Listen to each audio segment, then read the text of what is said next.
먼저 배준영 국회의원의 축사와 함께 인천국제공항공사법 일부 개정 법률안 대표 발의 이유와 내용에 대한 설명을 듣겠습니다. 안녕하십니까.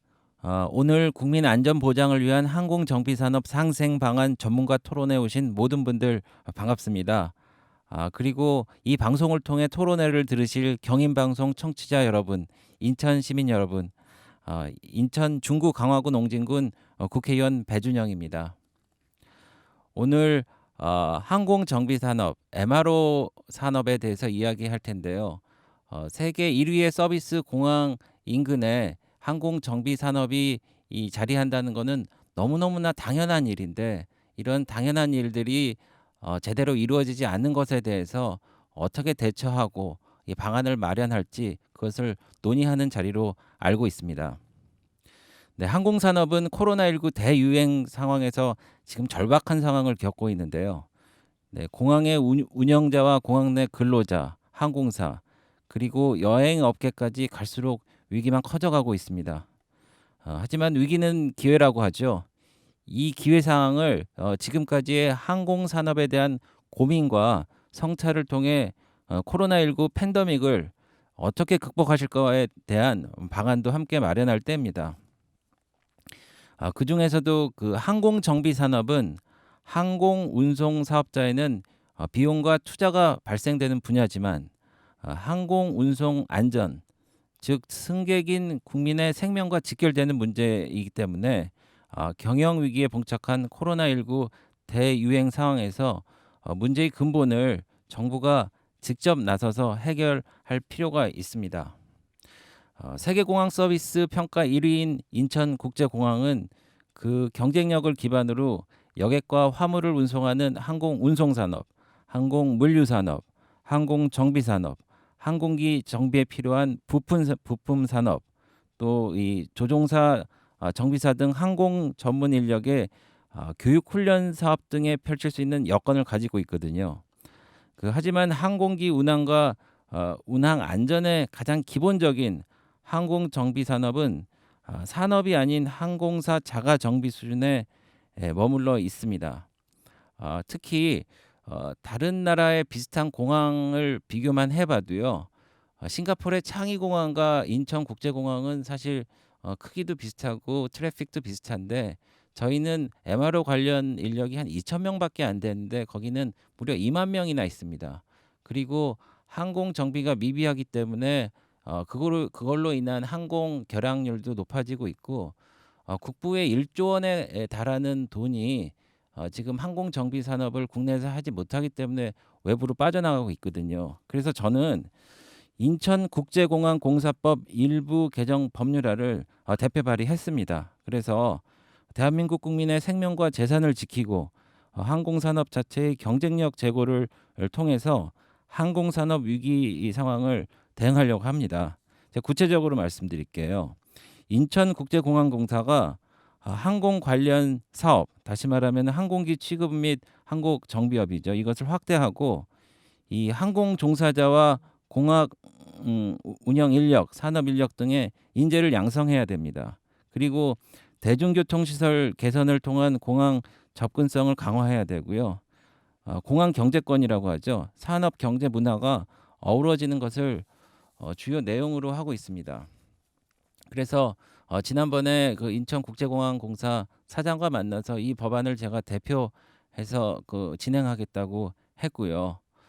그리고 아시겠지만은 이 공항공사가 정부의 투자 기관이라서 거기서 번 돈을 배당금으로 정부에 헌납해야 됩니다. 그래서 2017년 같은 경우에는 무려 4천억 원이나 되는 돈을 배당금으로 정부에 냈는데, 물론 정부 투자 기관이기 때문에 정부에 내야기도 하지만은 그 일부 한 50% 정도는 지역의 발전, 그리고 항공 정비 산업의 발전을 위해서 쓸 수 있다는 게 어떻게 보면 제가 대표 발의한 이 법률안의 취지라고 말씀드릴 수 있겠습니다.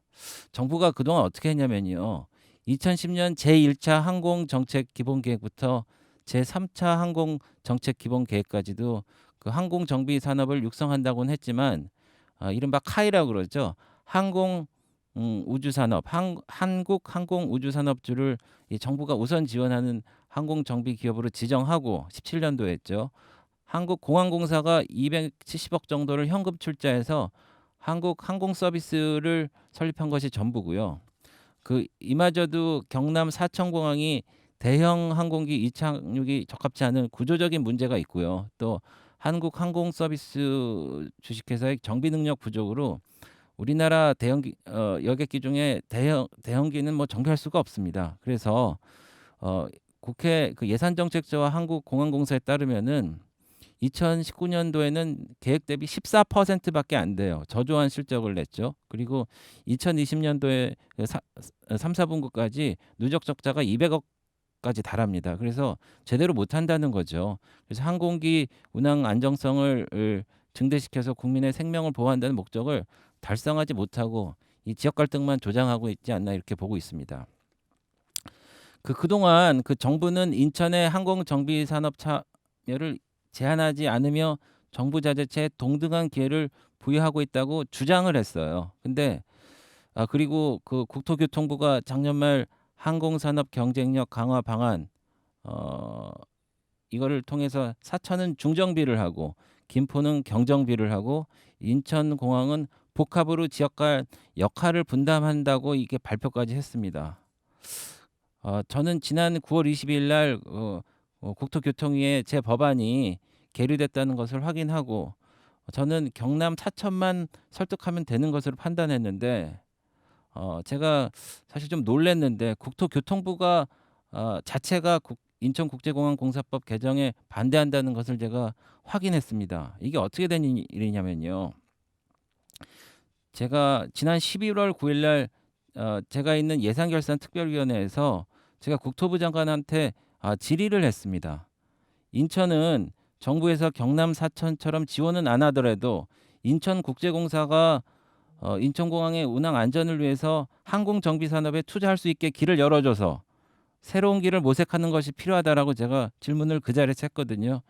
그런데 김현미 국토부 장관은 인천국제공항공사가 직접 투자하는 방법이 아니더라도 저희들이 다른 정책 수단을 통해서 인천 영종도의 MRO 산업이 정상적으로 굴러갈 수 있게 많이 지원하는 방안을 찾아보겠습니다.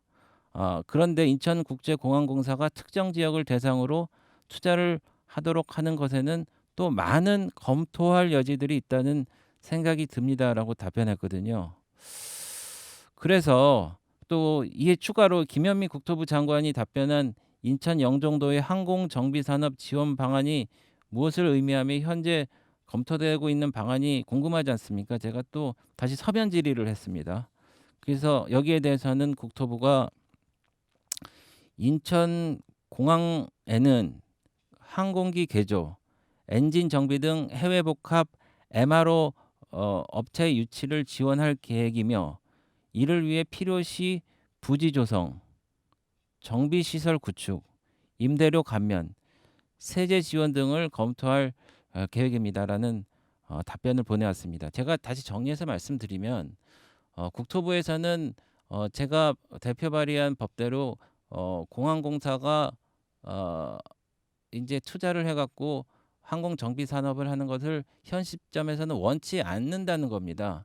이 답변은 뭐냐면은 공항공사는 안 하더라도 다른 민간 업체들이 들어와서 하는 거는 세제라든지 부지라든지 이런 거를 지원할 수 있게 하겠다는 얘기인데 제 주장은 뭐냐면은 영종도 전체 그리고 인천공항을 총괄하는 인천 국제공항공사라는 거대한 엔진에서 그 많은 투자금을 통해 갖고 MRO 사업을 하지 않고 정부에서 수수방관하고 이것을 반대하고 그러면은 과연 제대로 된 MRO 사업이 인천공항에 뿌리를 내릴 수 있나 하는 거에 대해서 제가 심각한 회의를 갖게 됐습니다. 그리고 최근 상황은요. 대한항공과 아시아나가 합병을 추진하고 있어서 양 항공사가 인천공항에 보유하던 이 정비 분야 운영 효율화 및 인천국제공항의 통합항공사의 정비사업 거점으로 도약할 이 가능성이 높거든요.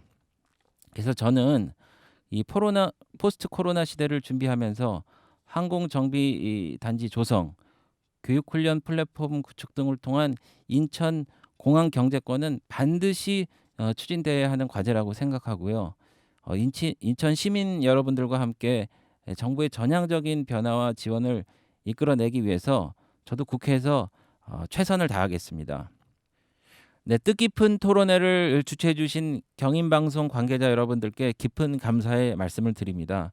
아울러 인천과 영종국제도시 그리고 인천국제공항공사의 발전을 바라는 마음으로 자리에 함께해 주신 모든 여러분들께 진심으로 감사드립니다. 네, 감사합니다.